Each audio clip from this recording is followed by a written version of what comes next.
the smaller guys in there like Bret Hart and Shawn Michaels and getting the technical guys in there because then we got to see some really good wrestling, you know. And then we all know what came after that when Stone Cold came and the Attitude Era.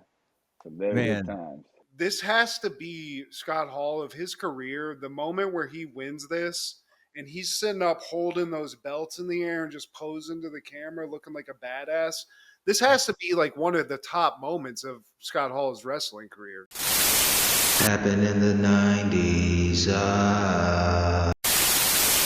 Inside access, though, at the HQ, Ron, I mean, I don't think they would allow me to. If I got that, they'd immediately kick me out because I'd just be sitting there drooling probably, or just over hyperventilating or something. was this a buddy of yours that you went to school with that you known for a minute?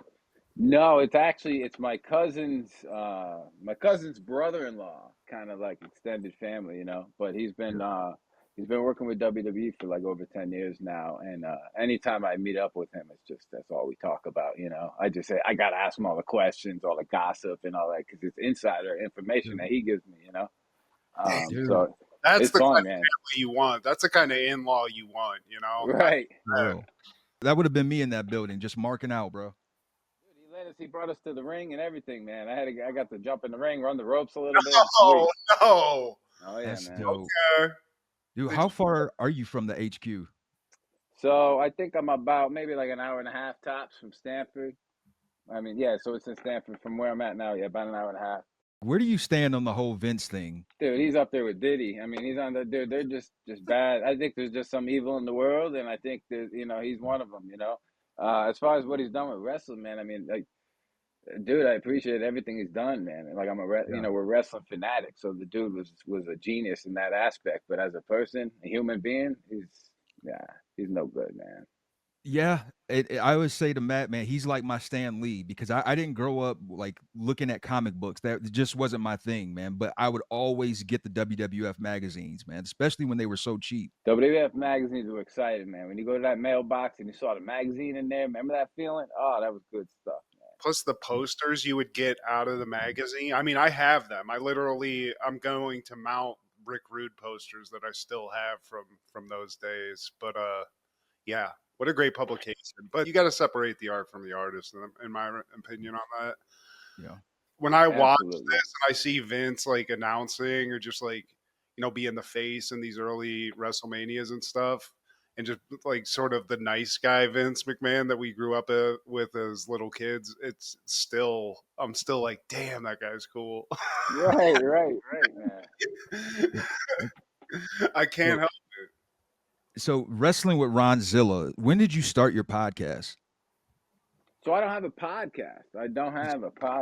I'm actually I just do basically TikTok. I do Instagram. I have a YouTube set up, but I haven't really ventured out too much now. Yeah. So there is really no podcast right now. What would you call it? My TikTok channel? It's just okay. It's just a TikTok channel. Yeah, man. I just put out all sorts of wrestling related content, man. That's all I really do. And it's dope, bro. Matt, like you got to check this out, man. Like his stuff. Yeah, I'll check some links out. And I was trying to get an audio drop so I could do the Ronzilla. Welcome everyone to the Wrestling with Ronzilla channel. I'm Ronzilla. My question is, you got all the gear. I'm seeing it behind you. The set that you've set up, is that just like something that you've got? Like, how long is that? A lifetime of collection? Like, how did you get that set up first and foremost? Yeah, so unfortunately, and I can give you guys a tour at some point if you'd like.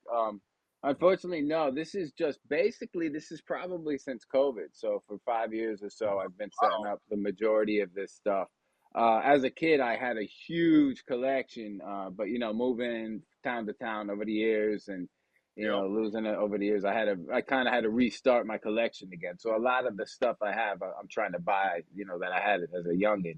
I'm not really at the Hasbro's yet, because those are the ones I grew up with, those figures. But Yeah, I do grow. I pick up a lot of the modern stuff, but some of the older stuff too. The modern stuff is.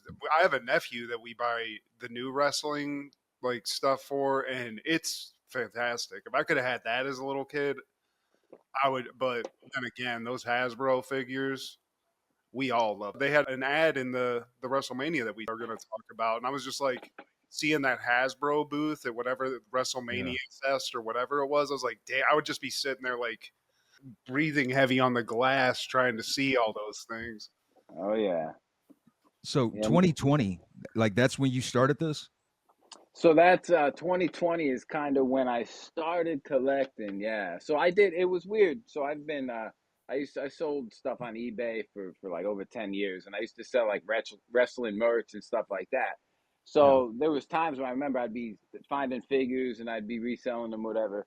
And I'd be like, oh man, these are cool. I kind of want to keep them. But I was still in my 20s, still kind of finding out who I was. You know what I mean? I was raising kids, so collecting toys wasn't really on my, you know what I mean, on my priority list.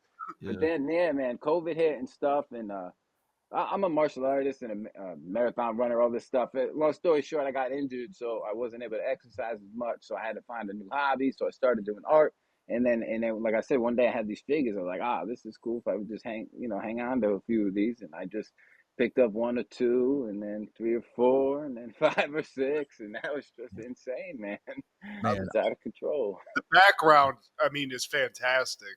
I try to showcase, like, I'm lucky enough that my parents are like pack rats. So you see a bunch of stuff behind me that's like my stuff from my childhood. And I dream of having a setup like what I'm seeing behind you there.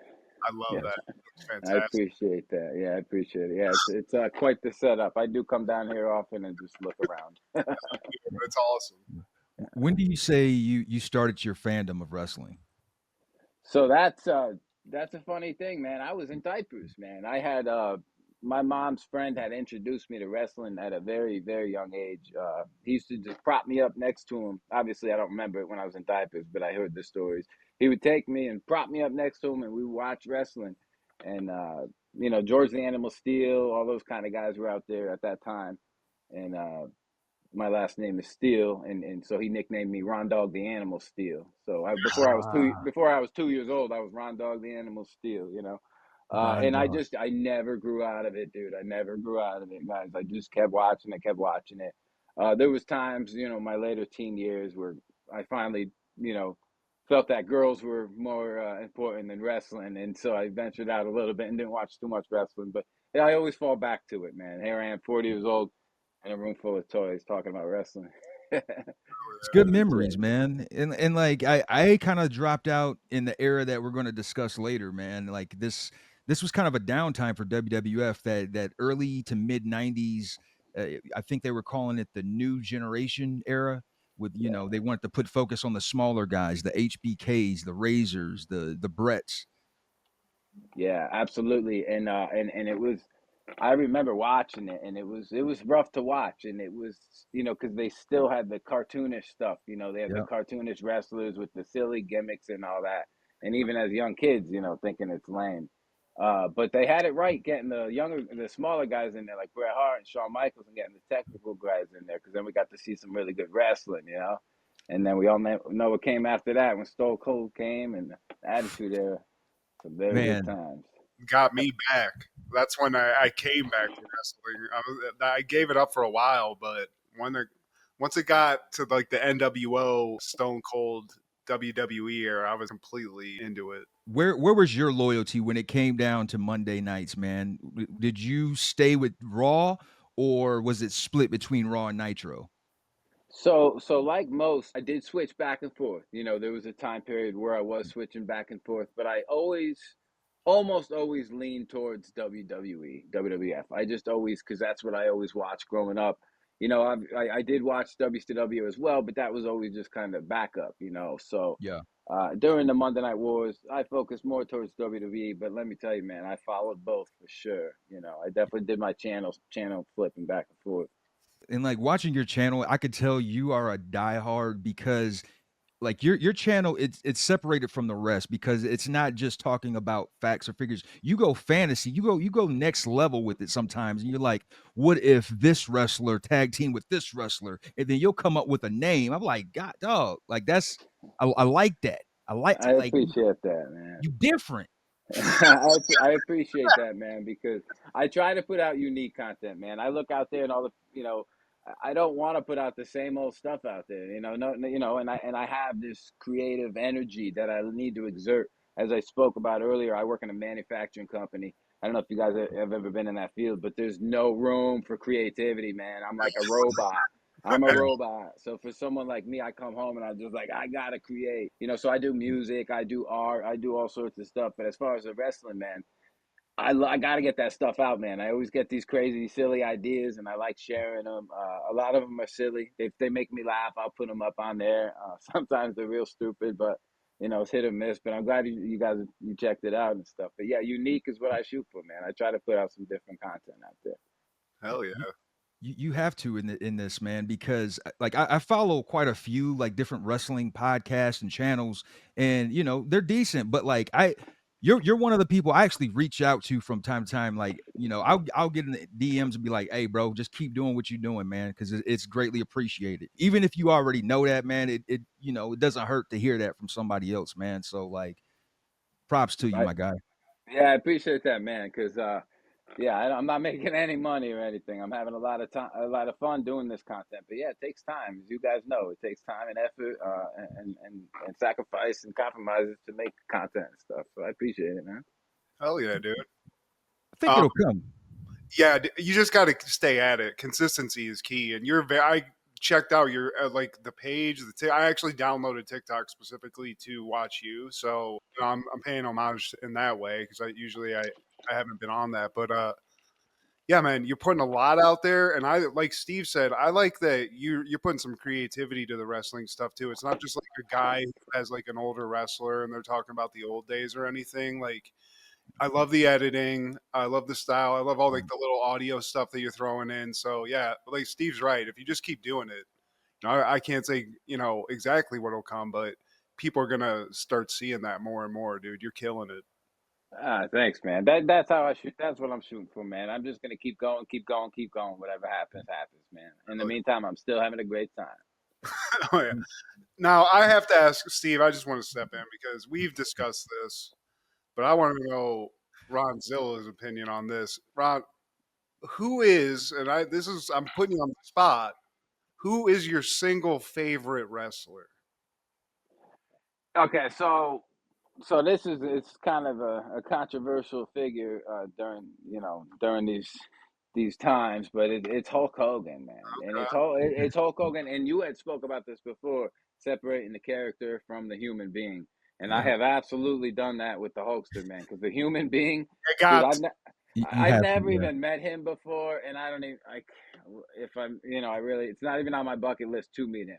But as far as Yeah. Hulk Hogan, dude, and Hulkamania and what he did for me as a kid, I grew up in a single family household, just my mom, so I didn't have like a father figure to look up to. So Hulk Hogan Yeah. was that for me, you know what I mean? So I had such a connection to him for many years. Even when he turned bad in the late '90s, that's when I was in like my teenage angst years, like, yeah, bad guy Exactly. Hulk Hogan. So even Oh then, yeah, you I know want what I'm saying? that. He Yeah, did, he did that at the perfect time, man. And don't feel bad. absolutely. Like I'm the same way, bro. As a black guy, he's still my goat, and I've defended the man for years, ever since that tape leaked. It's like, man, you know what? That's Terry Bollea, but Hulk Hogan, Yeah, like that's the guy, man. Like that's the person that brought me to the yard. Right.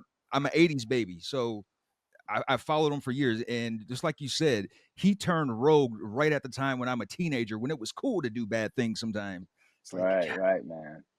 so Right. Yeah. So you have those good memories, those connections. It's hard to just be like, all right, I'm wiping my hands with Hulk Hogan. But it it's is what it is. makes it He's tough for sure. yeah. There's a lot of bad press out there, but I'm more. I'm. I've told Steve I've veered from Razor Ramon, Scott Hall, and I'm fully cemented as I think Shawn Michaels is the best wrestler of all time. And I don't. I think there's people that argue that, but I feel like there's a lot of evidence that suggests that. Oh yeah. Especially this HBK, match man. we're going to talk about. I mean, What's that? so many, but the match that we're going to talk about today that he had in the WrestleMania, I mean, he killed it. Oh yeah. He almost got his Yeah. ass whooped by Burt Reynolds, to be honest. But Michaels had Shawn Michaels had probably the most classics when with more different individuals than anyone else. You know what I mean? I mean, he put on some good matches with so many different wrestlers. Mr. WrestleMania. hell Oh yeah. yeah. This is Steve G and Mad G with Happened in the 90s, a show where we talk about what happened in the 90s. So get out your Crystal Pepsis and your Razor Ramon posters because the Humpty Dance is your chance to do the hump. Oh, do me, baby. Do the Humpty Hump. Come on and do the Humpty Hump. I'm doing home to home. Nice. Well, today, my friends, we're talking all things March 20th in the 90s. Starting off in 1990, Belle Biv DeVoe released their debut album, Poison. Poison. Poison. I mean, this has lasted so long. I don't even think that they knew it was going to last this long. TV shows keep bringing it back. Movies keep bringing it back. It's a hot song, Steve. The whole album is pretty hot, man. I mean, not just Poison, but they had Do Me. They had When Will I See You Smile Again? Like, I think when this album came out, man, it to me it represented welcome to the 90s. It came out in 1990. It had a new flavor that separated this sound from the 80s sounds of R&B. And it was like a hip hop infused R&B group. Like if you watch the videos. Who is your favorite? Is it Belle Biv or DeVoe, Steve? Biv because he produced Boys to Men. Michael Bivins. Michael Bivins, man. Okay. Any memories? Who's the guy that's like, it's driving me out of my mind? Who's that guy? Is that Robbie DeVoe? I think that's Ricky Bell. That's the guy. That's who I'm into. Any memories of Belle Biv DeVoe, Ronster? So I didn't join in because I know the song, but I didn't know who it was. So it's 3 different dudes that did that song. Yeah, it's 3 guys who were in New Edition back in the day when everybody kind of split off. Bobby Brown went solo and Johnny Gill went solo. 3 of those members, Michael Bivins, Ricky Bell, and Ronnie DeVoe, they formed Belle Biv DeVoe. Yeah. Okay, yeah, man, that's a good song, man. That was a good song. I mean, that's all I know of them, but I think that was that it. Was that their big hit that they had? Out of all of their tracks, that's probably their biggest one, man. Right, And right. I mean, that's a platinum hit right there. Jam. You know? That's a huge one. I Do Me you mentioned, and I love the title, but I don't remember that one. Do me in the morning, you can do me in the night, you can do me. It's got a cook. Yeah, I like it. I'll smoke a bag of that. Exactly. I don't know if I've heard that song, but I will hear that song as soon as we're off the show. Also in 1990, Digital Underground would release Sex Packets, and the world would never be the same again. I mean, where do you think this like stacks up, Steve? The Humpty Hump Dance or Sex Packets? I mean, the Humpty Hump Dance. Let's be honest. Like the Humpty Hump Dance, man. I would say for like top 20 hip hop songs for me.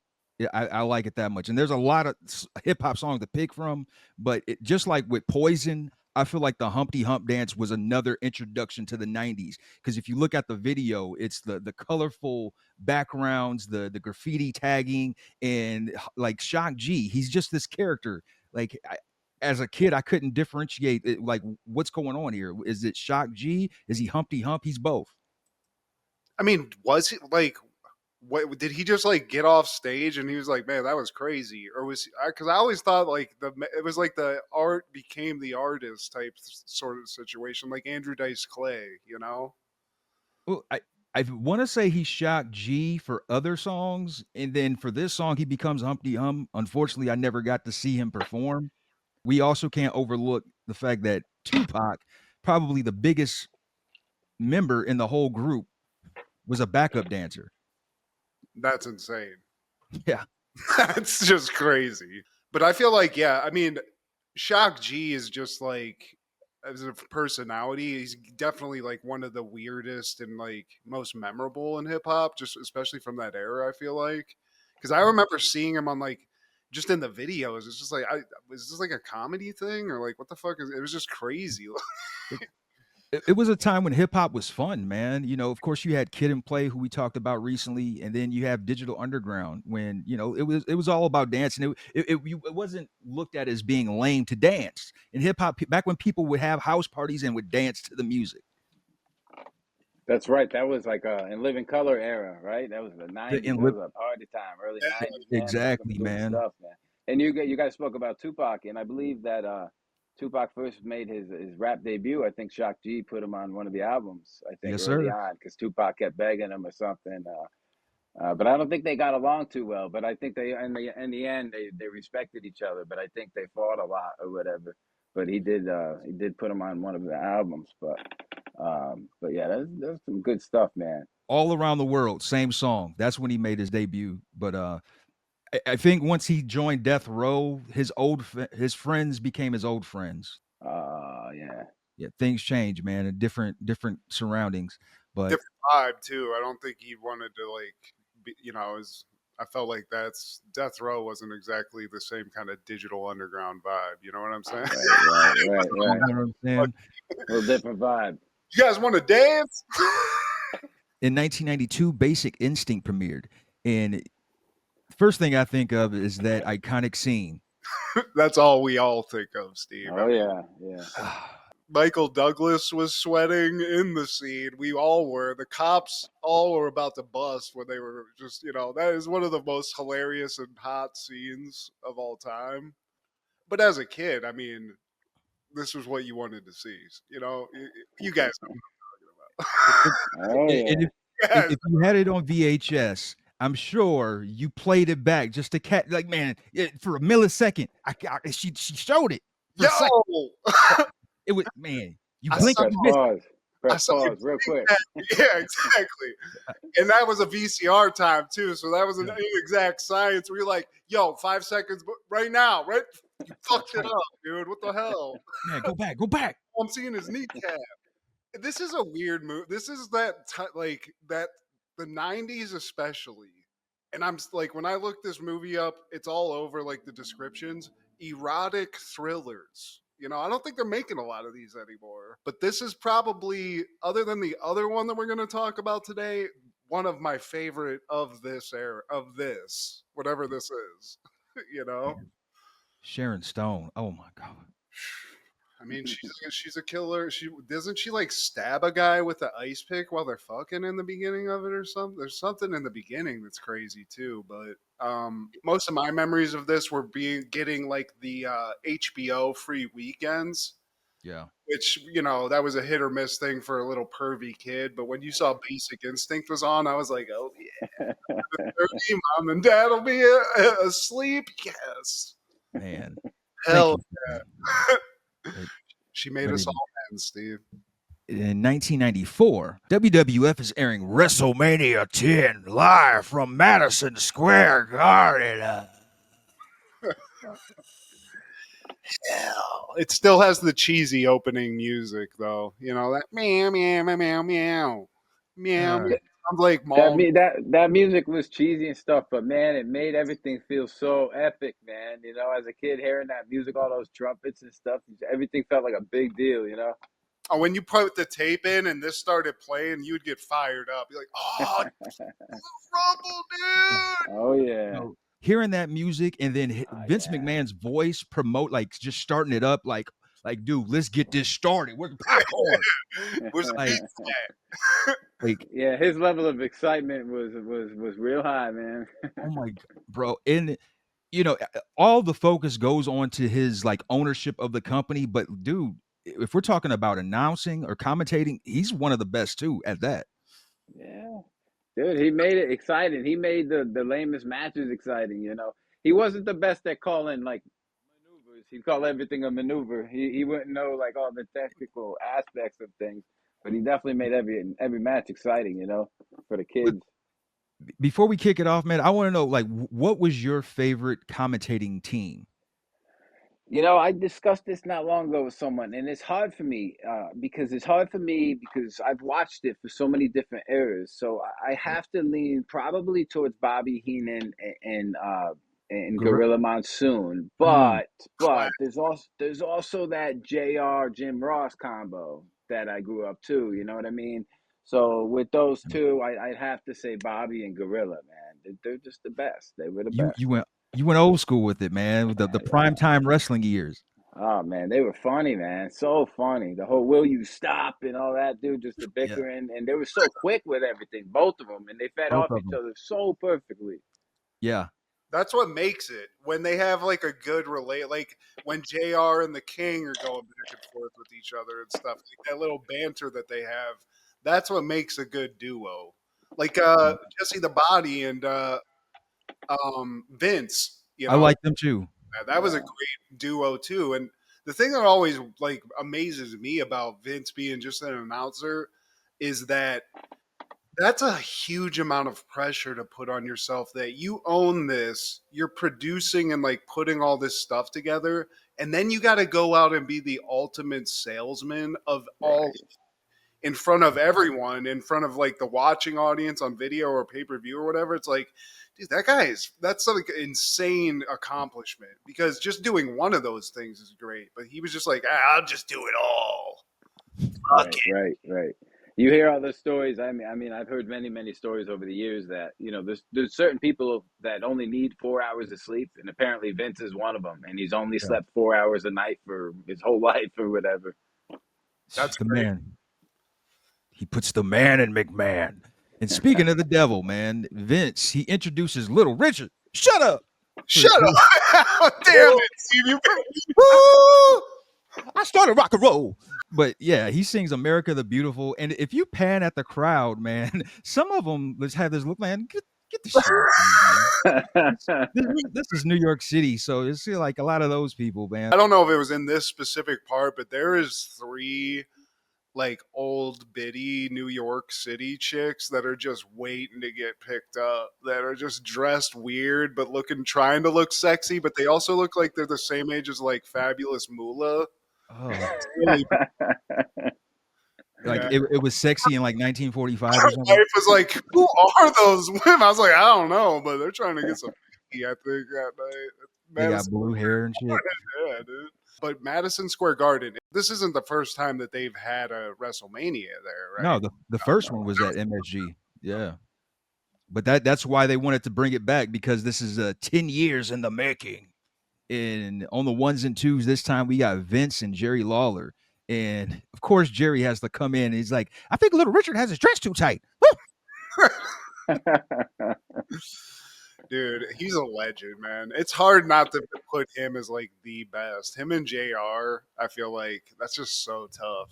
Dude, they I'm were torn. funny, man. They made you laugh, man. Those two. JR would put King in his place sometimes, and it would just be so funny, man. My God. My God. Yeah. I'm torn, man. Like, cause the Attitude Era is my favorite era, but I feel you, Ryan, when you say like Gorilla and Bobby, because it's just they were like peanut butter and jelly. Oh yeah, man. Oh yeah. I mean, to this day, I could just hear it I could hear it right now. Right to the bread basket. Gorilla with his terms that he would say, and then Bobby jumping in and just always cheering for the heels and stuff. Like I love that. When you had the heel guy announcer, and then you got the Not true. face and the heels Perfect. always cheering for the bad guy. That's how it should be, man. It's old school. Yeah, Gorilla just making up names and shit. And Yeah. this right here, man, it's probably the best opening match of a WrestleMania. It quite possibly the best opening match of a pay per view. Brett and his little brother Owen, man. Bad Very, blood. very good match. Very good match. I wish we got to see more of them, and I really wish that we got to see them team up more too. Imagine a Yeah. run as Brett and Owen as champs. I think that would have been some really really cool stuff. But this was definitely a great match. Were you pulling for Brett or were you more of an Owen person? So it's funny. I was 10 years old. So I mean, at that point, I was still cheering for the good guys, But there was Right. definitely a part of me that wanted to see Owen win it. I think a lot of us were like that. You know what I mean? I like seeing the underdogs come out sometimes, and I was a fan of Owen too. But like I said, at 10 years old, I always wanted the good guys to win. Yeah, that's fair. And I think the first like non-good guy that I was really pulling for was Razor Ramon because of his swag. I was just like, man, I know he's supposed to be a bad guy, but this guy's cool. Yeah. So Hell so yeah. So that for me was Mr. Perfect because Mm. dude, his music, everything about him, catching his own football, all that stuff. I was like, I love him. I don't care if he's bad or Dude, not I good. just watched that clip, and whoever the quarterback he's playing with, his reaction where he's like, "Oh wow, it's so good." Yeah, Yeah, yeah, actually, you might be right, Ron. Mister Perfect might be about the first like heel that I met. I mean, he was before Razor Ramon. You know, Yeah. yeah. for that. He had a swag too, man. You know, he kept the Jerry curl dripping, the curl mullet. I still spit my gum out and slap it every time. I Oh still do yeah. that to this day. So yeah, that's hilarious though. My personal thing with this is it cemented to me that Owen Hart, as far as like you can compare him, and Bret Hart obviously he is the better wrestler, I guess. But Owen has the best. He's so good at mic work. He has like he's a good actor because when he go out there and like start screaming and stuff and Mm. like yelling at the crowd, like "Why not me?" It's just kind of Yeah. it's hilarious. Yeah, yeah. He was very, very interactive with the fans and everything as a heel. That's why he was so good. He was so good. Remember when he would come out with the Slammies, the two Slammy awards? He just keep yelling, and the woo, woo, woo. He's just obnoxious, man. He made you want to hate him. It's fun. He is a good heel for sure, and they That put this up pretty good too. I felt like just like the bad blood type situation where they even kind of get back together a little bit, but then all it takes is one little thing, and then Owen just goes in and starts kicking his brother in the leg. That was shocking. As a you're like, wait, no, what? There's I no. You know kicked what? your You leg know what from he? your leg. There it is. I was like, you know what he really did? He kicked his leg out of his leg. Come on now. Oh my god, that's one of my favorite flubs of all time, man. Besides the Booker T one, but but no, man, this is a classic match, and by a lot of accounts, this was considered the match of the year. But it was kind of overshadowed by a match later in this pay per view. We know how the story goes, man. Brett tried to do a roll up, schoolboy roll up, and Owen reversed it. He gets the pin, and it shocked the world. He looked shocked. He was sitting Yeah. there dumbfounded for a second, but then he got his little. He was laughing at the end. I loved it. Now that you asked it and I'm thinking about it, I loved it because Owen won it. It was great. Yeah, and I'm a Brett fan. He's probably in my top five, man. Probably on my Mount Rushmore, but it's hard to argue against the fact that Owen was a better mic worker, just as good of a performer. His heel work is unmatched, man. Yeah, Yeah, that's at that time he was definitely better on the mic and with his charisma and stuff than Brett was. Brett struggled definitely a bit with that during that time That's period. that's like his Achilles heel, man. I Yeah, think he got sharper when he became a heel himself, but overall, man, he just all he's known for is just that one line. right, right. I just think it's like he was supposed to be like he's the cold-blooded hitman for a while, but it's like at some point it's just like you got to show a little bit of even in the like promos about with like fighting Owen. He's like, I will never fight my brother. It's like, okay, Yeah, you on some pills or something, bro? What's going yeah, on? quite wooden. Yeah, Yeah, I dug it. I dig this rivalry, and I for me like Brett though at the beginning of my wrestling fandom, I feel like he was like one of my top favorites for a long time. But Yeah. then it just there was more interest. Then Razor Ramon came around. You know, Brett was definitely and he was one of my favorites as well. But I had met him when he was during one of his runs as champion. It could have been I'm not sure. It was around this time period, and he was pretty standoffish. I remember as a kid meeting him, and I was so excited to meet him. And out of all the wrestlers, he was one of the most standoffish ones.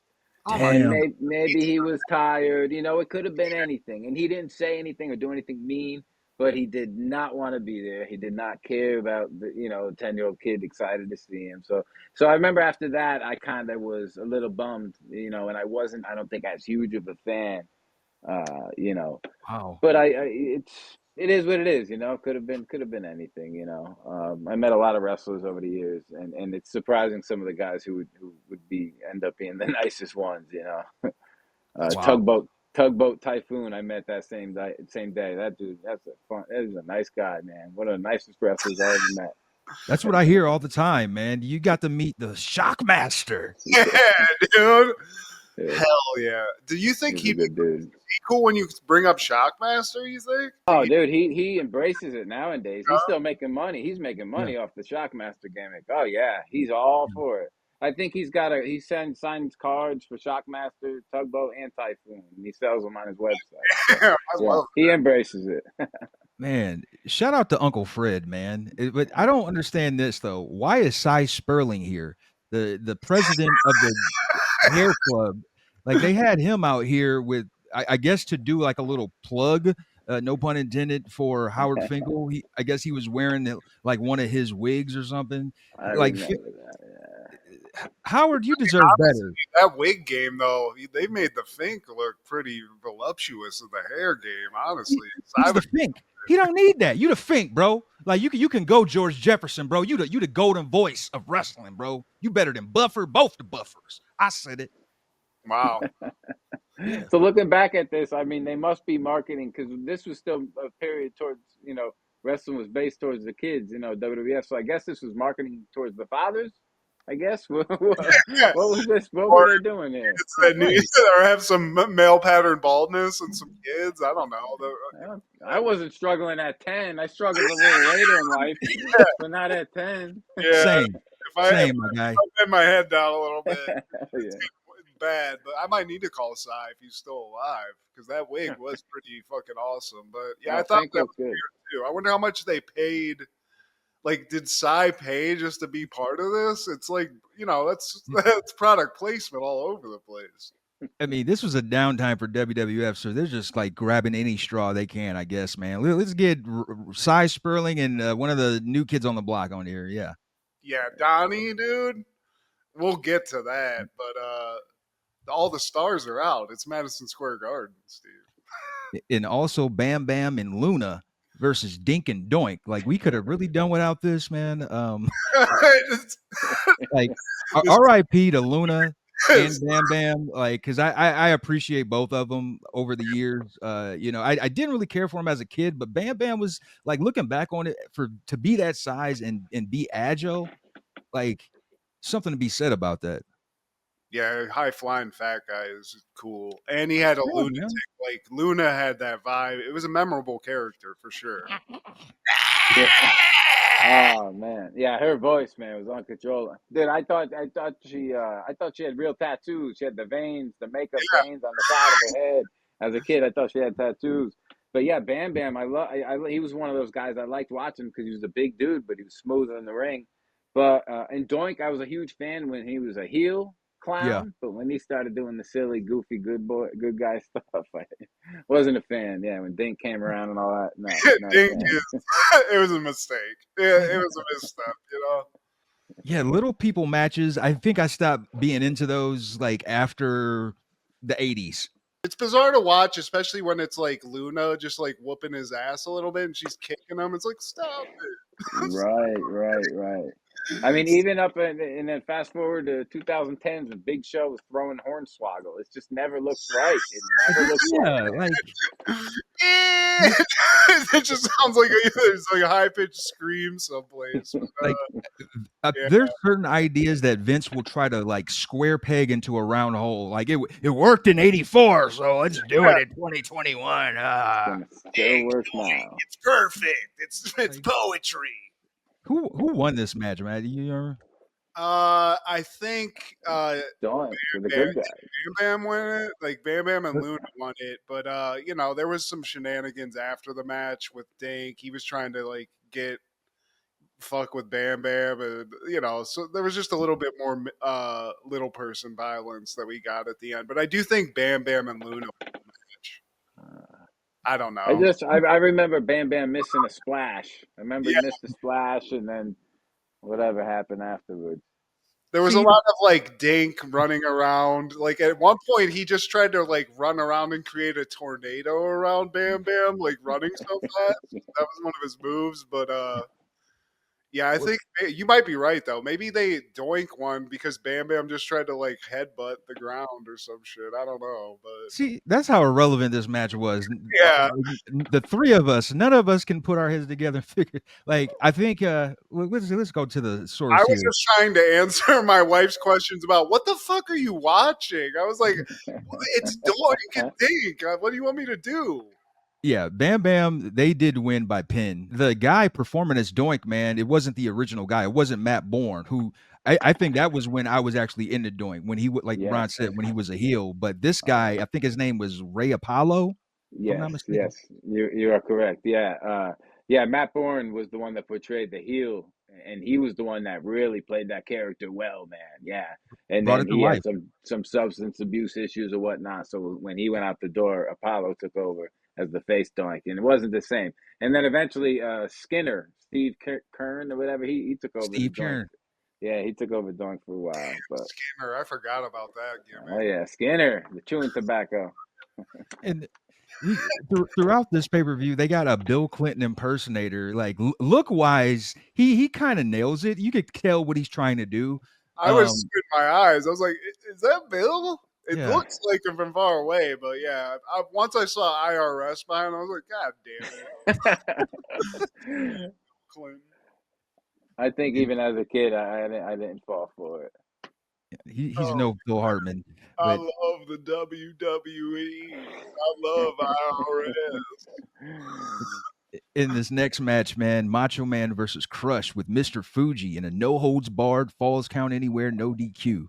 And And this is not the bright Hawaiian color crush. This is more of a dark, mystical black and red crush. Yeah, there was really not much of a gimmick change. He just was a bad guy. He didn't really have much of a gimmick as a heel here. He just had face paint now, right? Yeah. yeah, I mean, didn't he have the face paint when he had the purple and orange shit? But no, he didn't, man. He oh, added the face paint and Mr. Fuji, like sprinkling some Mr. Right. Fuji. He's a bad guy. Right. Well, yeah, yeah, that's what they did in the 80s. Come on. Yeah, Fuji's he's out there. He's like a pimp for wrestlers. He's looking for the right ones to be in his stables, Steve. So he was in Hawaii. He saw Crush. He's like, you and know But this what?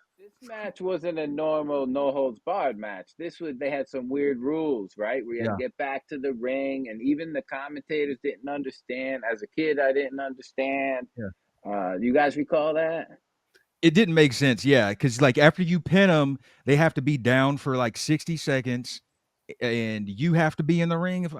Yeah, it was all By over the 60 place. No, seconds or something. Yeah, but they kept switching because they didn't know. no, the refs didn't know. But I think what the actual rule was, you can pin them anywhere. You could be in a garbage can outside and pin them, but you have to then you have 60 seconds to get in the ring, both guys. Oh, So like the guy pinning, he just walks back to the ring, but whoever the other guy is who's got his ass whooped and pinned, you got 60 seconds to get back in the ring or it's over with.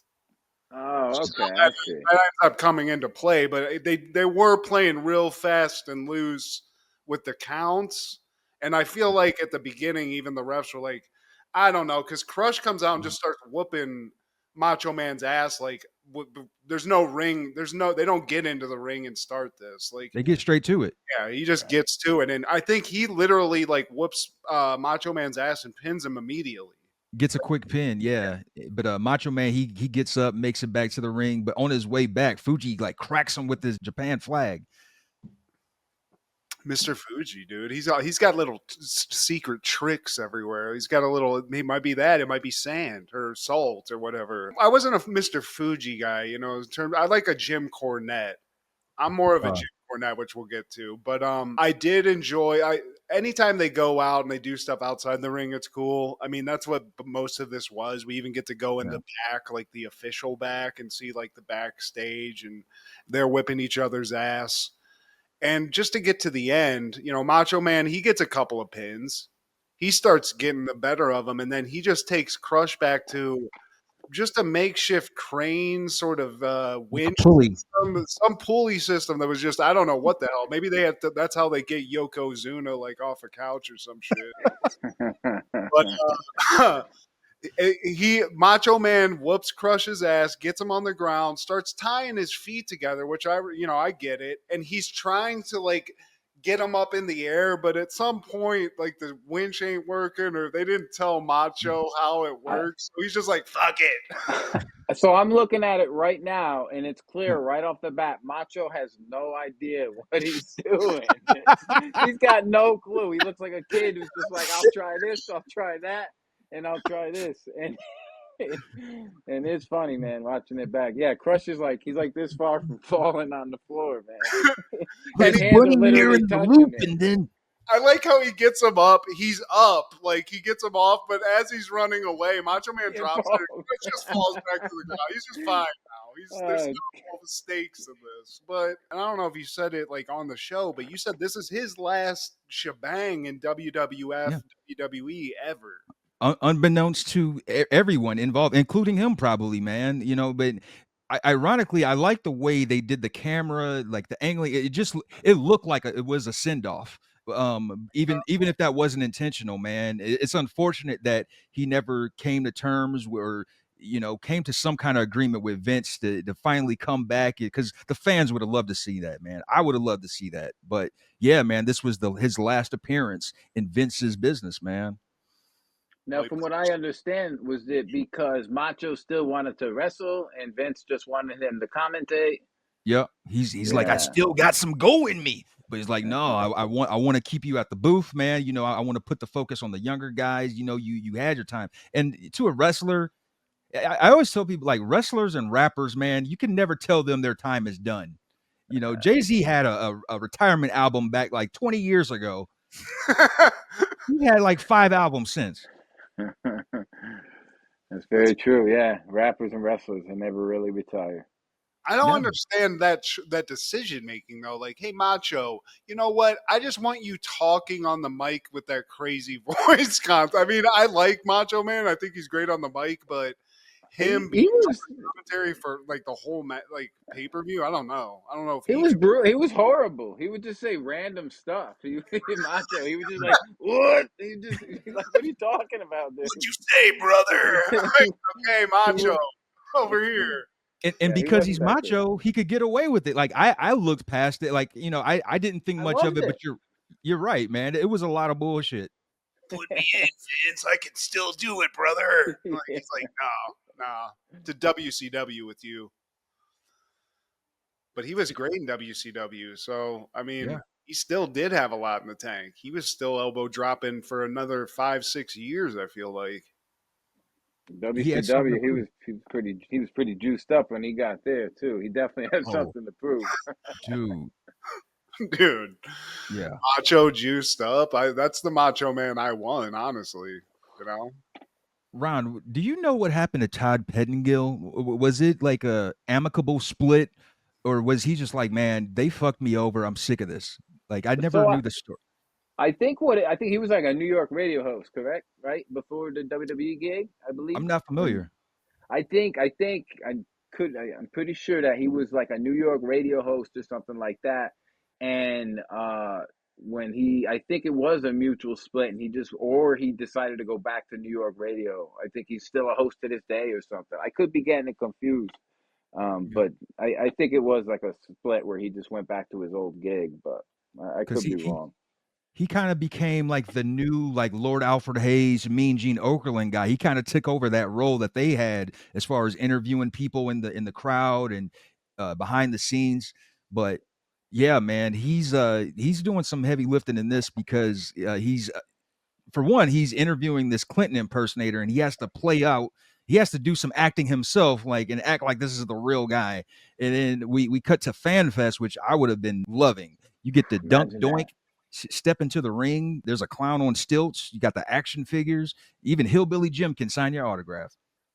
Dude, Hillbilly Jim's just sitting there chilling right there. You could talk to him. I didn't know they did this kind of thing. Like, this is like when they have the Super Bowl and the town turns into like Super Bowl Fest for a week, you Yes, know? sir. Dude. So there was this store in the '90s, Bob's clothing stores. You guys had those around where you live or no? Bob's? Oh, No? Okay. Bob's. No. So long story short, there was a Bob's clothing store, and they would have these these tickets you could fill out to win wrestling shows, to win backstage passes to wrestling shows at the New Haven Coliseum, which is a famous wrestling venue that many events have been to, you know. So I would sit there while my mom shopped and I would fill them all out and stuff. So I won backstage passes for like 2, 3 years in a row. And it was awesome. I got What? and to sit down and eat dinner with the wrestlers and catering, and it was awesome, man. Dude, what, like, we got to hear what's one memorable story from that? There's got to be Uh, one.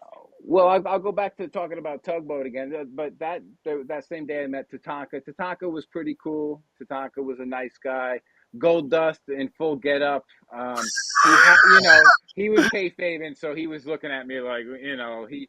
So I don't think that he was really being rude. I think he was just being himself. Um, Staying you in know, character.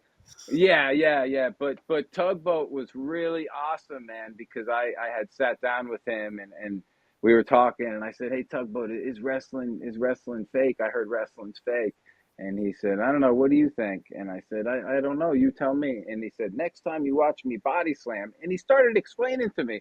He's like, "I'm gonna body slam the guy, and then when they get real close, I'm gonna put him down." And he's explaining. I'm like, wow.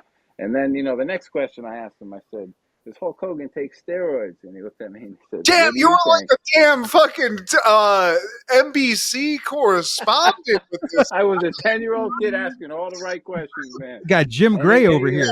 he CNN, looked at, call this guy because he's going to ask the hard questions.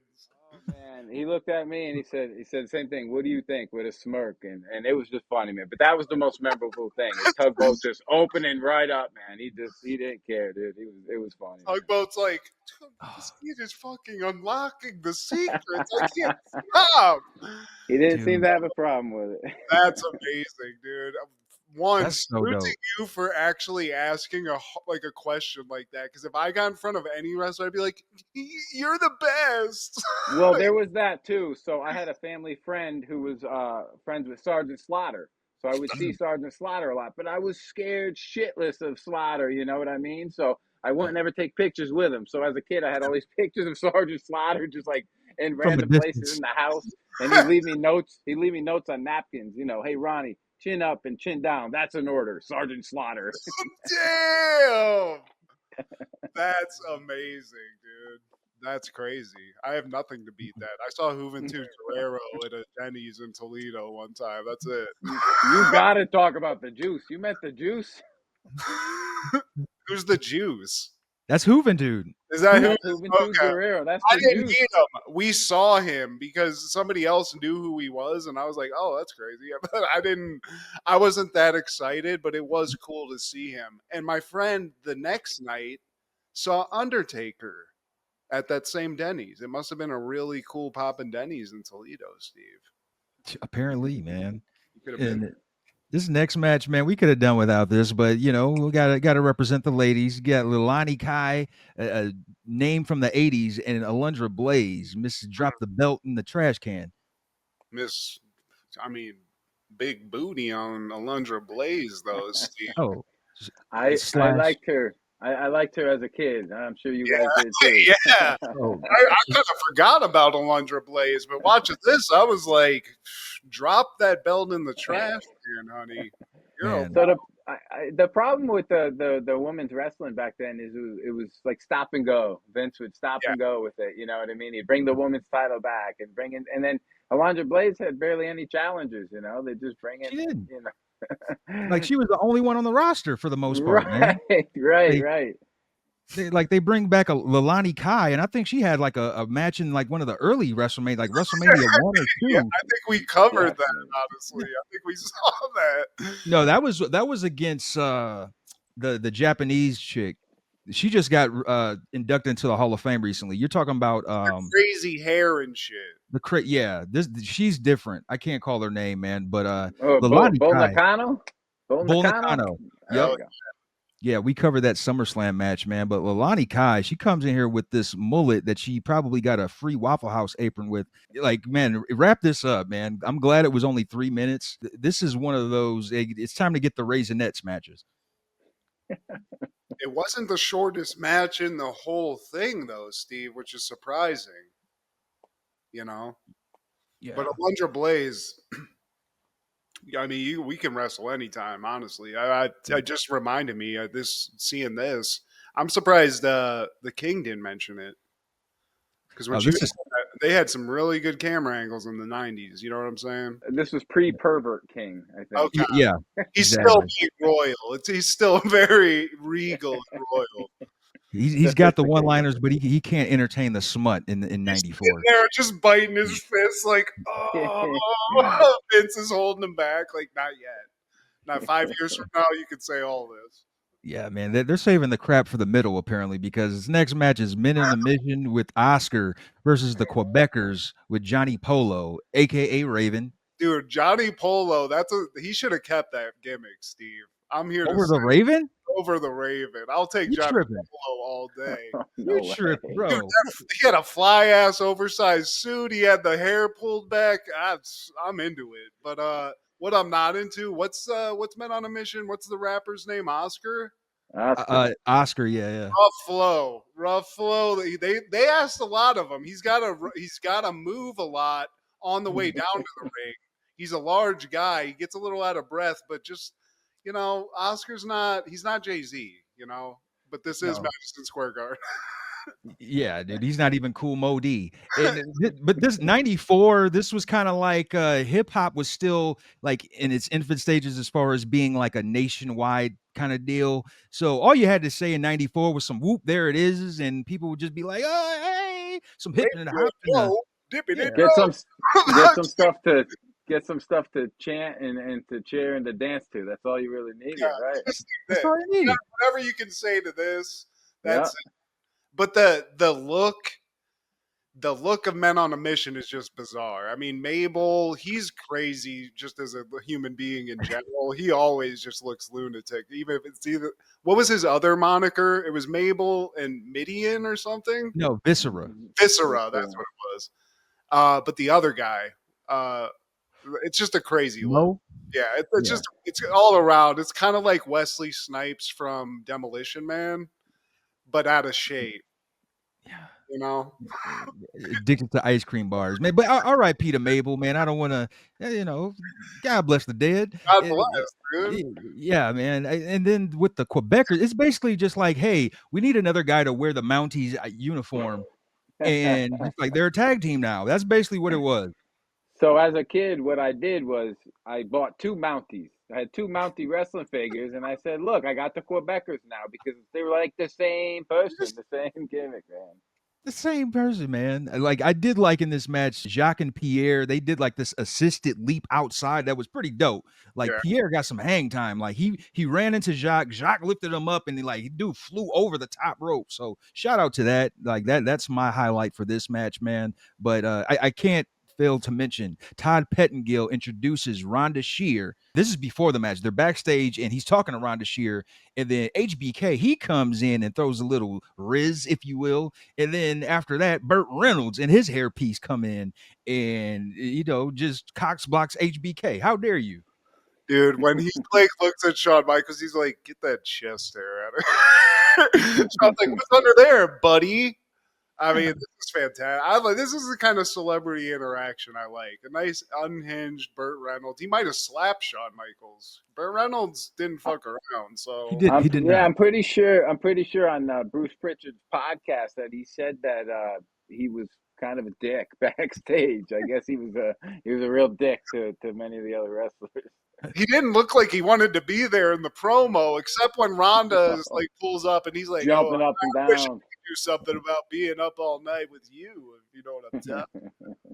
And this was fresh off of his divorce with Lonnie Anderson. So Burt was out here in these streets. And also shout out, because me and my wife looked up what Rhonda Shear looks like now at 70. She could still keep us all up all night. She's a beautiful woman. So shout out to Rhonda Shear. Man, cheers. Man, usually now, Ron, when we do cover wrestling pay-per-views, I usually have some liquor and I'll take a shot for the dead, but I just got my water this time. So yeah, I'll take a sip for Rhonda, even though she's still with us. She deserves something. So Yeah. this is for you, Rhonda. I drank all my drink, but I've I given got water. But yeah, Rhonda Shear. I mean, that's just side note. One of my first crushes, and one of those ladies that was just out there as a young kid. You were just like, that's it. That's what an angel looks like. That And was Pamela Anderson for me. Yeah, hell mm, yeah. I mean, that was Pamela Anderson was that for all of us. and wasn't she in that following year's WrestleMania, if I'm not mistaken? I What think year she was That was, yes, one of the worst WrestleManias of all time that I actually attended in Hartford, Connecticut. that was in Hartford Whoa! Yeah, with it Lawrence was, Taylor. yes, it was terrible. That event was terrible. Ah, Damn, dude, Ron has seen it all, he's Steve. seen it all, man. It's a treasure trove. No, you know what I really want? Ultimate goal is I want to get to the warehouse, the WWE warehouse that has all the old stuff and the old props and all that kind of stuff. That's my goal. When I get there, I'll be real happy. Does someone not working for the company have access to that? Like, do they have like a Willy Wonka kind of pass? Like, can you like? See, that's the thing. I don't know. I'm trying not to, he just did this real big favor for me recently at the main headquarters. So, I'll ease my way over there and we'll see. He has Yeah, been there. I did talk to him, so I know he has been there. So, maybe a video of that will be coming in the future. We'll see. please, man. And the Quebecers, they ended up just leaving the match. Johnny Polo was just like, no, like we're not gonna lose the belt to Mo and Mabel. Like, so they just ended it on a DQ. Got pussy to get. Let's get out of here. I'm Johnny Polo. You shouldn't do that on a WrestleMania. We're out here. Yeah, I mean, nobody wanted it. And the Mountie, I thought this was something that lasted like a year. I didn't know it went this far.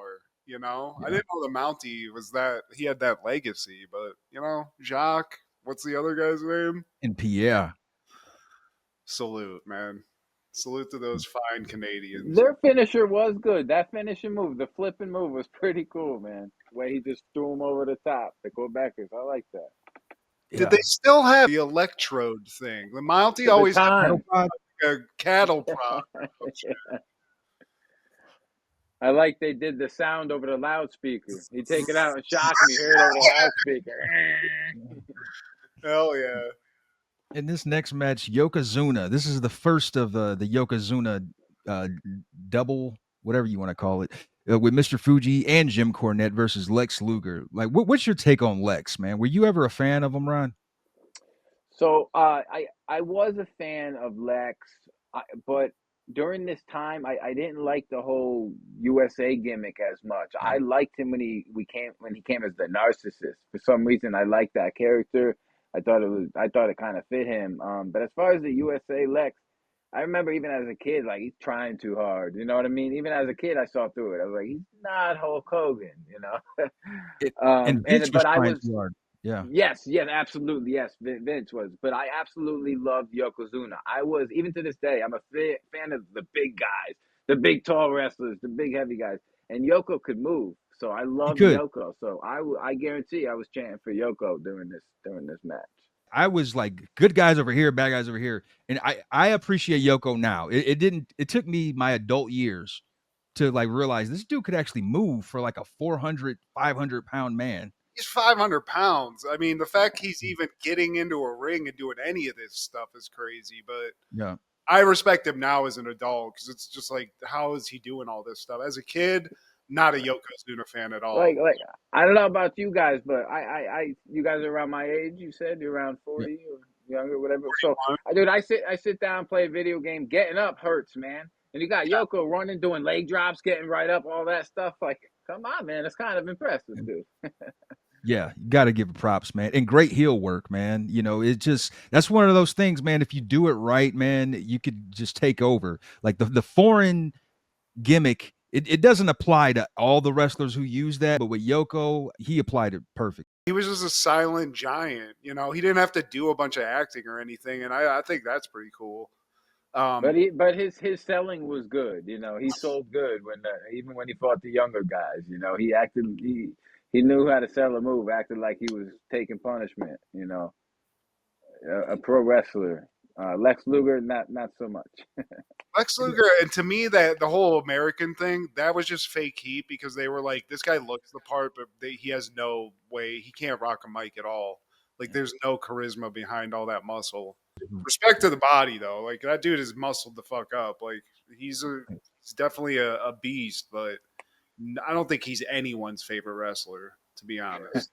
Like I'm glad that he's finally getting his props as far as the induction this year, the Hall of Fame. I was never big on Lex myself. When he came to WWE, I think Vince was just really anxious to find a replacement for Hogan.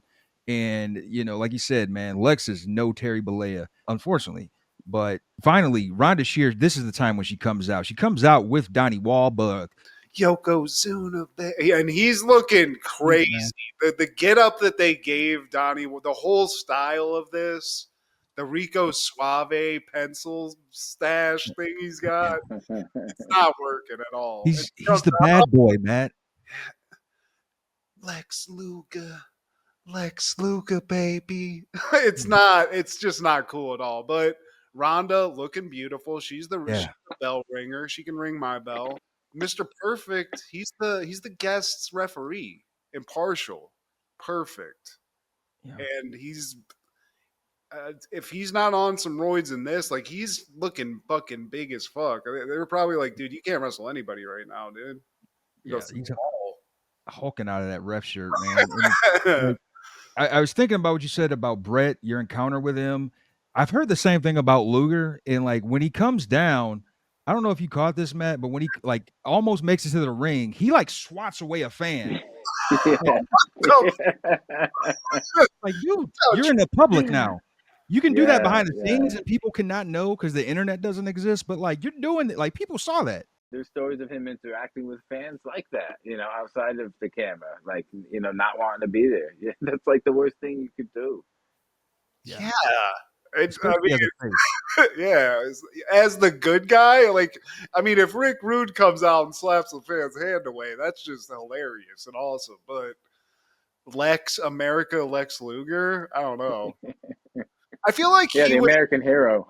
Yeah, he was like tied to Yokozuna because the thing I remember about Lex Luger in America is when he was like on like a fucking aircraft carrier and they did like that he finally lifted Yokozuna. That was like the big thing. On 4th of July. That was the best thing. That was the best thing that happened during his whole run as All-American Lex Luger. It all went downhill after that. The slam, that whole event was cool, and then it just went downhill. After that, he was just in the background forever. Like, even in the NWO and stuff, it was just like, Lex is here. Yeah, right. Somebody get the mic out of his hand, though. The Lex Express. Yeah, man. And I remember the bionic elbow. That was supposed to be a part of his character when he was the forearm. The forearm. That's what it was. The metal plate. You're right. Okay. So, and I think that's why I like the Narcissist, because he used that move. And they always talked about he'd take the sleeve off. Oh no, the exposed metal in his forearm. And then he'd do the running forearm. And I thought that was awesome, man. I think he did it as a face, but they didn't. He didn't talk about it like it was a heel tactic. Yeah, like it was outlawed because he actually hits Yoko with the forearm and it knocks him out. But Perfect doesn't want to pin. He's looking after Mr. Fuji. He's looking after Cornette. Like, are you guys all right? And Luger's like, dude, where's my count? Where's my dude? What are you doing? And Perfect is like, I'm Kurt Hennig, man. You touching me? Man, rep this shit up. I'm a ref, dude. You can't do that. Also, shout out to Jim Cornette and his absolutely insane, like, Michael Jackson outfit or whatever the fuck it is. Sergeant Pepper. He's in some kind of army of something, like Solid Gold Delight or something. Now, you want to talk about a guy that I really appreciated in my, like, adult years is that person, man, because I hated Jim Cornette as a kid. Like all the heel managers, I hated Heenan, I hated Cornette, I hated like all those guys, Fuji. But man, Cornette, I follow his podcast and I listen to him, even if it's a clip or even the full podcast. Man, the guy is a wordsmith. He's effing hilarious, and he is an encyclopedia of all the stuff like that goes before my time. He's a purist. He was easy to hate as a kid, for sure. As a kid, yeah. I didn't like Brother Love as a kid, and he's got a great podcast. He's a funny character. Is his name Jim Pritchard, I think? Bruce Pritchard. Bruce Pritchard. That's good. Yeah, he's funny too. Yeah, Jim Cornette, though, I don't know. He even has a Solid Gold racket. Special occasion. Yeah. I love that. He looks like the band camp final boss, man. Yeah, dude. He's like the guy that like runs a circus. The majorette or some shit. But And yeah, Luger, no dice, man. You know, because of the DQ, he goes home strapless. yeah, and he's not happy. And they go backstage. Mr. Perfect goes back. He's just kind of pissed off that somebody had the gall to touch him. How dare you? I think Pettengill gets in his face. He's like, "We don't get what just happened. Why'd you do this? Why would you do this?" And Mr. Perfect's like, "Hey, man, like I'm a ref. He can't touch a ref. Okay, you don't do that in the WWF. That's not how we work." I love the camera too because as he's talking, we're seeing Lex coming back real hot that he's lost this match off some BS. And in perhaps the only time he's ever been believable on a mic, he gets back and starts getting in Mr. Perfect's face. Is like, "Yo, what's up? Yeah. What's going on here? What's the shenanigans about?" He's roid raging, y'all. Stand back. Yeah, like, guys, chill. He's got that look in his eye. But Mr. Perfect, to his credit, he's like, "Hey, man, I'm the ref, okay? Like, I didn't do anything wrong. You're in my face. Yeah. You need to take a couple steps back because this is official gear, okay?" Not supposed to touch me, bud. And now we have Harvey Whippleman in the ring, and he's giving the Fink shit. They had this little mini storyline where Whippleman, he comes in there and he's talking shit to the Fink, and Fink just takes it. He's supposed to be just like this square announcer, like, oh, what? But like this time, Fink's had enough. He's with the shits this time. Man, what's that shit you said, Harvey? Man, fuck you. Fuck your couch. I mean, Harvey Whippleman, why does he have any business talking shit to anybody? He looks like a child molester that has a job at like an office or some shit. He looks terrible. He's definitely got the creep look going on. And I remember this back then. They kept this, from what I remember, this went on too long too. The Harvey Whippleman Fink thing. They were going back and forth on the superstars or whatever for a long time, and nobody really cared. I'm like, all Yeah. right, whatever. I mean, he goes off on his toupee too, which I know Cy Sperling didn't appreciate, but you're right. Fink had had enough, you know. She said he was ugly with the rug. Like, damn, bro. So I think Whippleman is Atom Bomb's Manager, yeah. and this is a guy who I completely forgot about. I was like intrigued by this because I remember seeing this in WWF magazine. The look, guy, He's got the look. he's Yeah. got the look. I kind of like the gimmick too, just like this.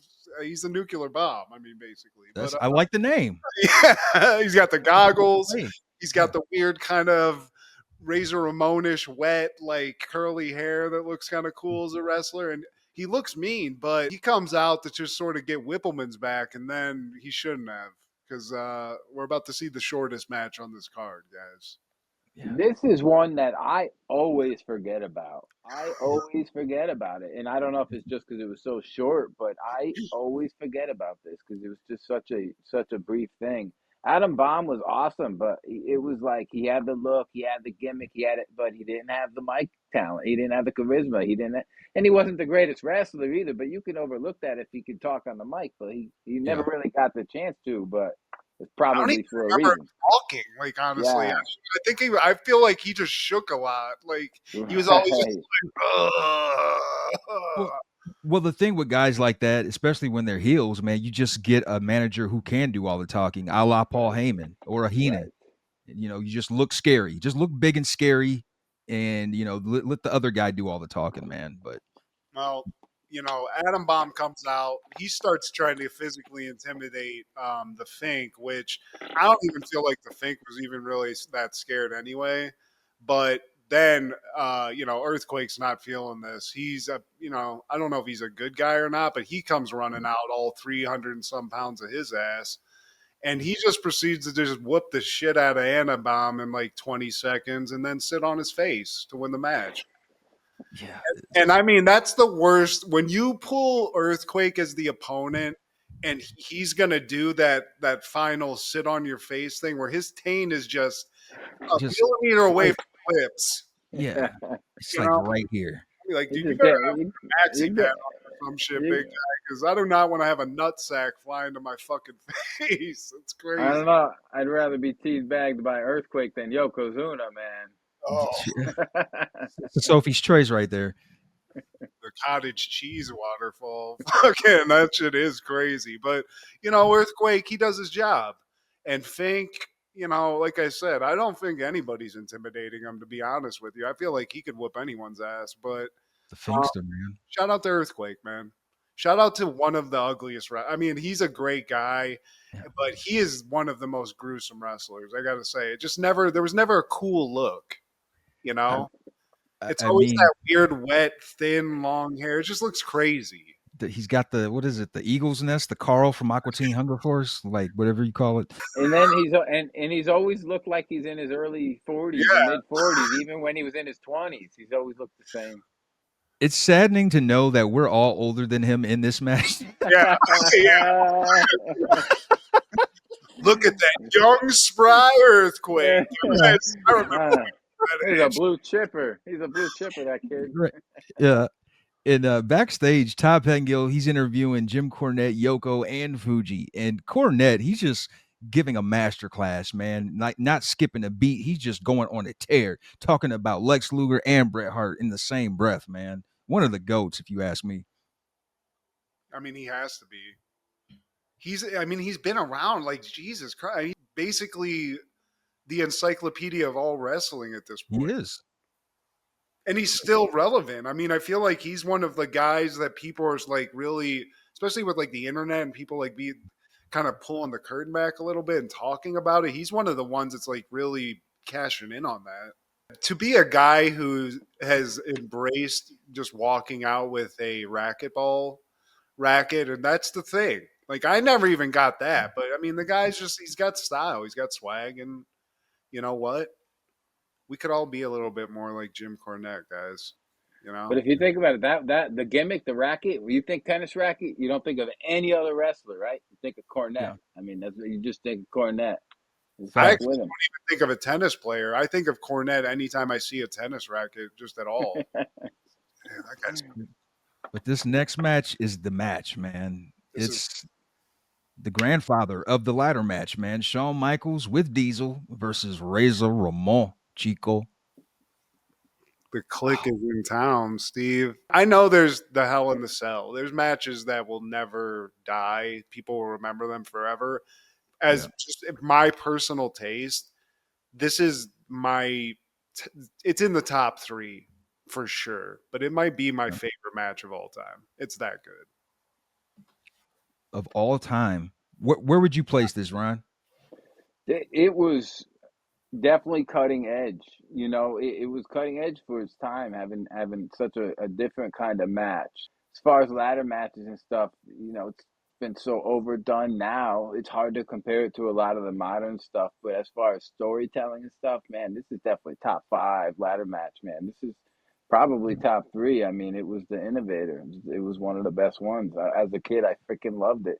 And even rewatching as an adult, it's good stuff, man. Really good stuff. And they didn't have to take crazy, crazy bumps, No, that's reserved for the Hardy Boys years later. Yeah. Right.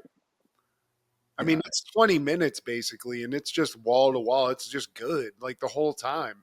And HBK, like, he does a lot of great things in the ring, man, but like his selling of other people's moves can't be overlooked, man. Like he can sell like no other.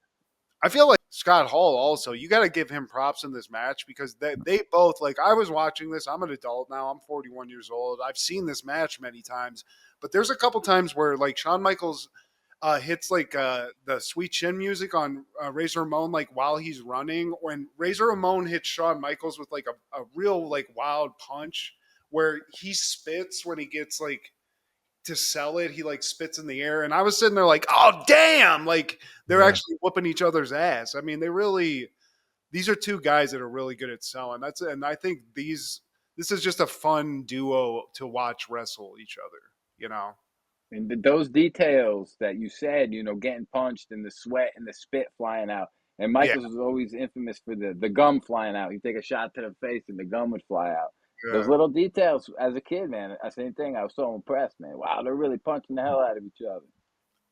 I mean, it's so believable. And plus, like just all the stuff they were doing with the ladder in general, just like whooping each other's ass with it, using it as a battering ram. the weird, like the very specific things that they had to pull off were like Razor Ramon pushes the ladder over and Sean lands like dick first on the ropes and stuff. Like you had to do that in a way where like the ladder had to be in the right spot.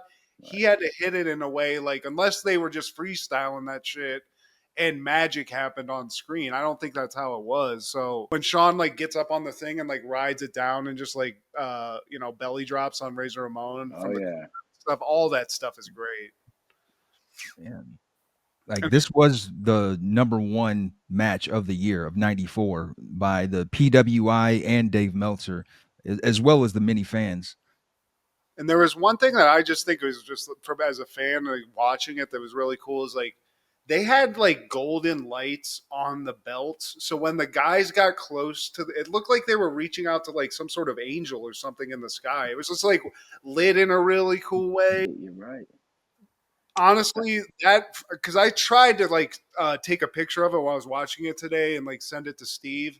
But for me, and I have, he's rest in peace, Scott Hall, but like this has to be Scott Hall of his career. The moment where he wins this and he's sitting up holding those belts in the air and just posing to the camera looking like a badass.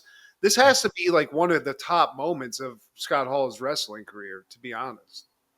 For sure, it has to be, man. I mean, either that or the whole NWO fiasco. But this was him. Like this was just him. Just him, yeah.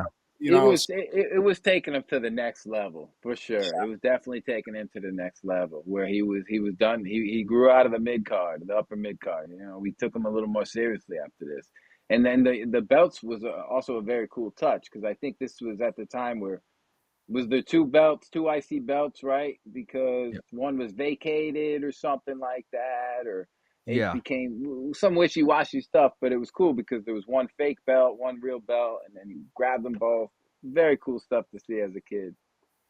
Man, R.I.P. to the legend, man. Well, like one of the guys, they always say you don't meet your heroes, but like I would have taken that chance. I would have taken that chance with Scott Hall. If I saw him at the booth, like man, he could be a dick to me, but I can at least say I said hey to Scott Hall, and I don't think he would have been a dick. I think he would have been a cool dude. I like to think. I hope so. I saw Scott Hall. That would have killed me as a child if I walked up there because I have thought Razor Ramon was cool instantly. I don't know why. I didn't even know like what Scarface was or anything. I was just like, this guy's cool.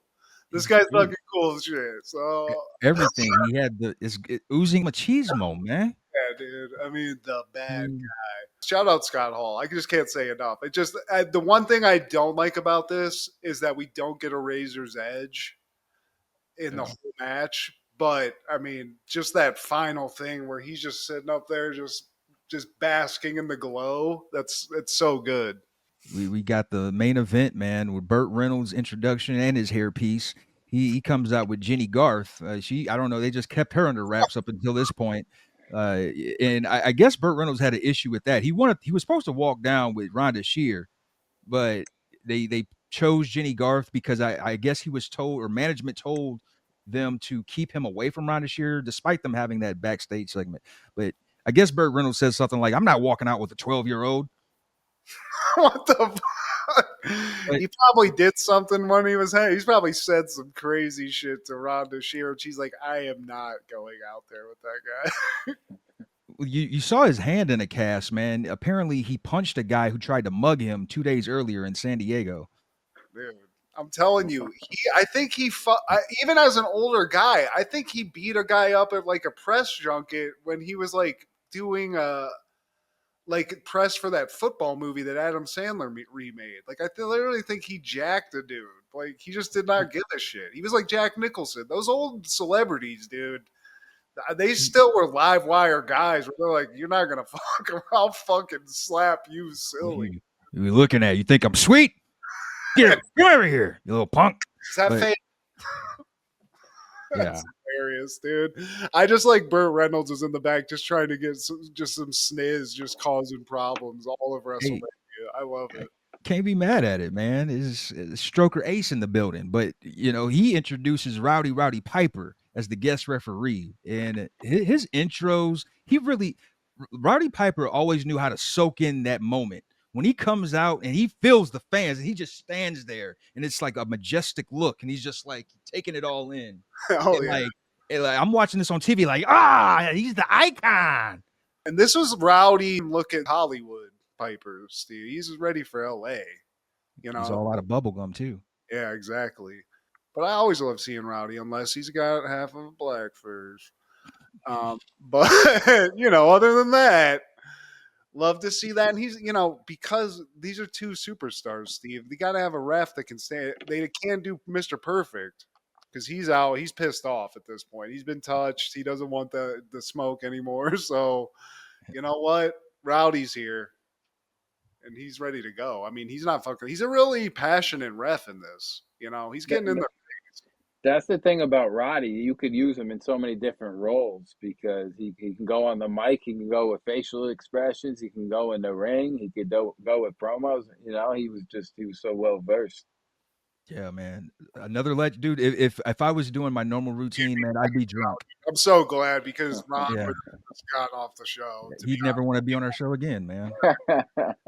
The one thing I always miss, I'm really sad that I didn't get to do before he passed away, is when I did live in LA, he used to do, I mean, it wasn't stand-up comedy, but he would do like live shows at the Comedy Store, and he would just like tell the tales. I think he would just like open it up to Q&A and talk about wrestling and stuff, but I wish I would have gotten to see that. Because I was a huge Roddy Piper fan as a kid. He was always one of those cool guys. I mean, one of the coolest good guys, For sure. What the dude's at. I thought, my name is Ronnie. And as a kid, I thought his name was Ronnie Piper. So as a kid, I loved him. I love Ronnie Piper. People are like, who are you talking about? Dude, the guy with the kill. Oh, okay. And Brett, he comes down, he's hobbling on one leg, man. So, he's selling that story. This Pat Mahomes? Yeah, he's but Owen fucked his leg up, Steve. He's been kicking at it, and this is tough. You're going up against 500 pounds with a busted leg. It's not a good idea. Shout out to also Yokozuna doing 2 matches in one night and being 500 pounds. I mean, he had to be in good shape. Yeah, whatever that means for a 500-pound dude. He had to be in good cardio shape to move around. Yeah. He was in something. I wonder what his workout. Did he have what was the workout routine for Yokozuna? I wish we would have known that. Picking up a drumstick one after another, man, real quick. We got to work them biceps, man, and throwing down dominoes with the BSK. There were stories on the Pritchard podcast that he was at like a wrestling barbecue event or something, and he kept eating turkey tails. Like, I guess you fry up turkey tails, and he ate about 30 of them and just dunked them in mayonnaise, just these fried turkey. Oh my god, dude! Whoever had to clean up whatever toilet Yokozuna had to use after that, they killed him. There's also the story that they sent him away to lose some weight. Kind of essentially like a fat camp kind of deal, and he got booted. I think it was him and Vader at the same time, and they got booted because they were sneaking fried chicken. They were sneaking KFC and stuff to the venue. So they ended up. Yokozuna came back weighing more than when he went into the weight loss center. Dude, that's the sequel to Heavyweights. What? Remember that movie Heavyweights? From the 90s? That was a great movie. I love that movie. Damn, Vader just has fucking chicken wings under his titty and shit. Like pizza slice out of his singlet. KFC in here. What the fuck? Damn, they had a no fried chicken clause. Bam Bam sneaking it in. He's like, Luna's gonna go get us some fucking cake. What fat camp though? The counselors that there had to be terrified. I actually think it was some kind of like Betty Ford weight loss center or something. It was a legit thing, man. God bless those nurses. They're like, fucking Van Vader said he was gonna whip my ass. He just started punching the wall. Give me a turkey sandwich.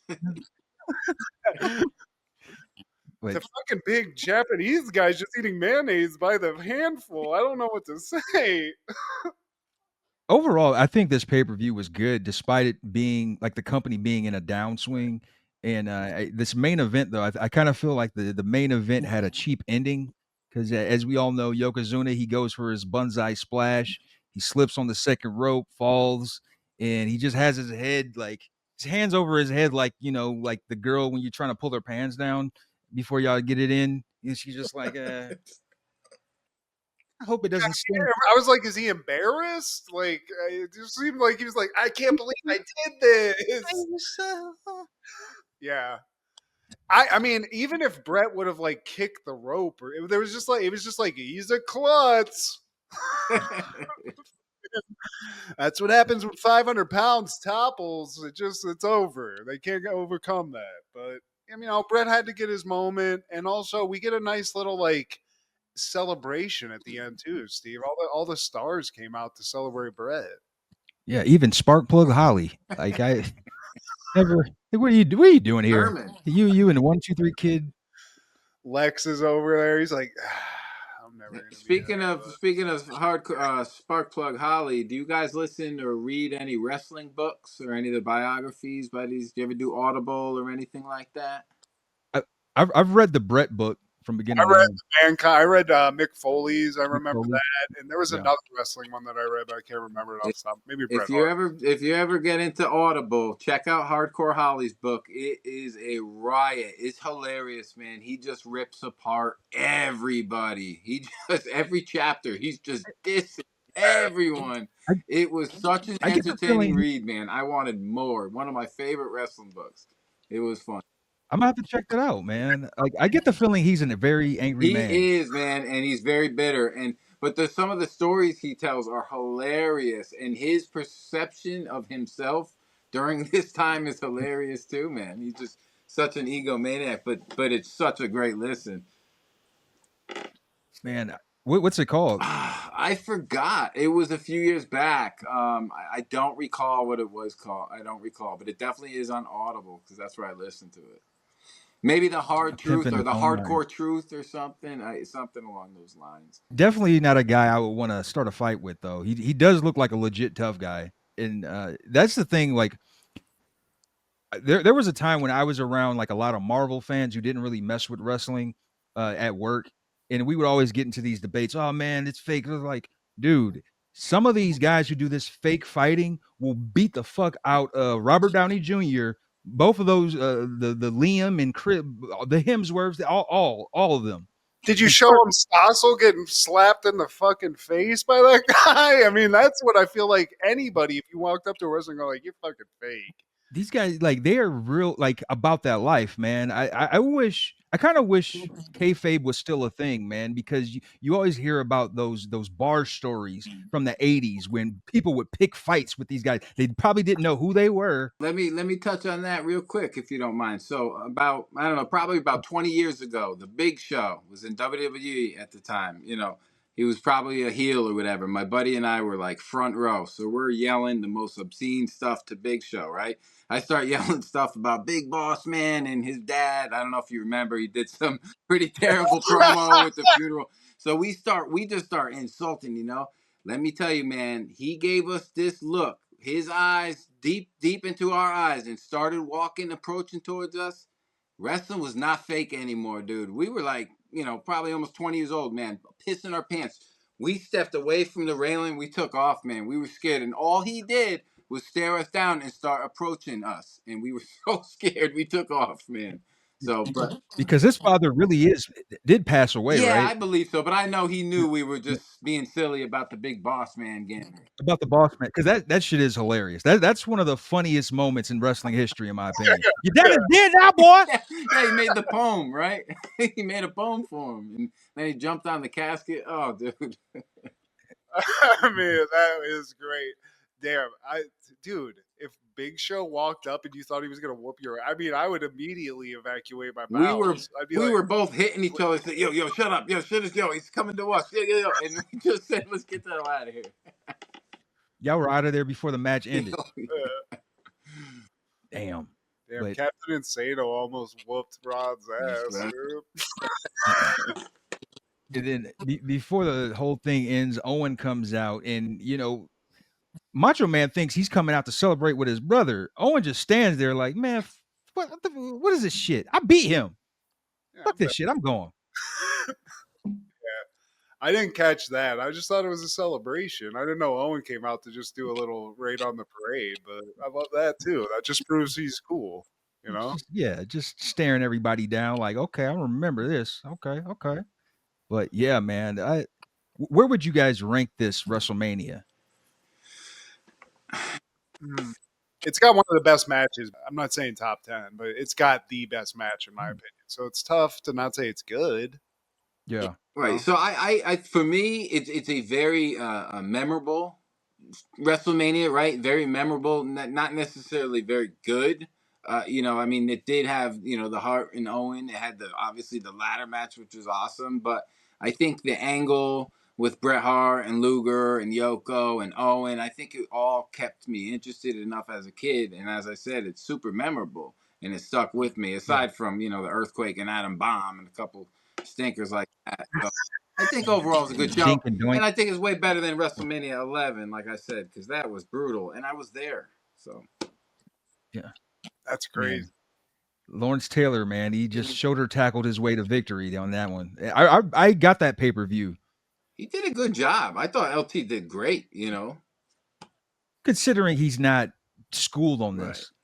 I don't know, just in terms of like the overall, like if I go through each match, like the first match with the Hearts was great. The Bam Bam thing, that's a wash. I like Randy, I like Macho Man, but the Crush match, other than it being kind of funny at the end, that wasn't that great. Uh Alundra Blaze, that ass is great, but the match wasn't that great. And they're not great matches, but it's like Ron said, it's like very memorable. So it's hard not to say it's a good pay per view. It's a good WrestleMania, but it's just like the matches are not. You're not going home and like, dude, did you see the Men on a Mission fucking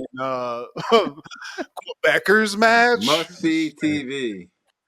Yeah. Finally, in 1998, Wild Things premieres. And man, I didn't have time to watch this. Still to this day, I haven't watched it, man. And That's crazy. You've watched some of it though. You've watched some of it. probably some of it. Eventually, I will. Wild You, Things. you need to watch it, Steve. You need to watch it. Ron, have you seen this movie? I seen certain scenes of this movie, Okay. I was gonna say, and I seen The those right scenes part. probably on more than one occasion as a kid. yeah. But no, I seen Oh it. yeah. It was all right. I mean, here's my thing. We talked about Basic Instinct, right? Erotic thriller. That's basically what this is. So, what you do get in this is a nice threesome, some titties. A lot of sexy stuff goes on in this movie. So, as a kid, all over that. But then when you pull it back, guys, there's like a weird, like, Steve, we talked about Palmetto, where it was like sexual intrigue and people were like backstabbing people and stuff. That's what this whole movie is. Because at first you think Matt Dillon's a teacher, the chicks are his students, and they say that he raped them. So he gets into a thing. Well, then there's a lawsuit.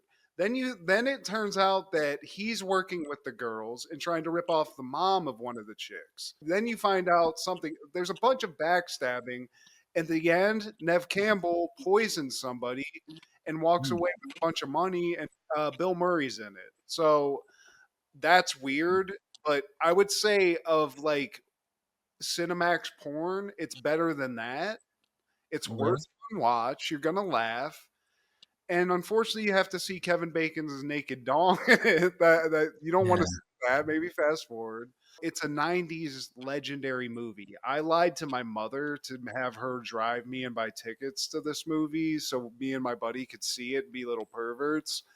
And it forever will be one of my favorites for that reason. I'm not.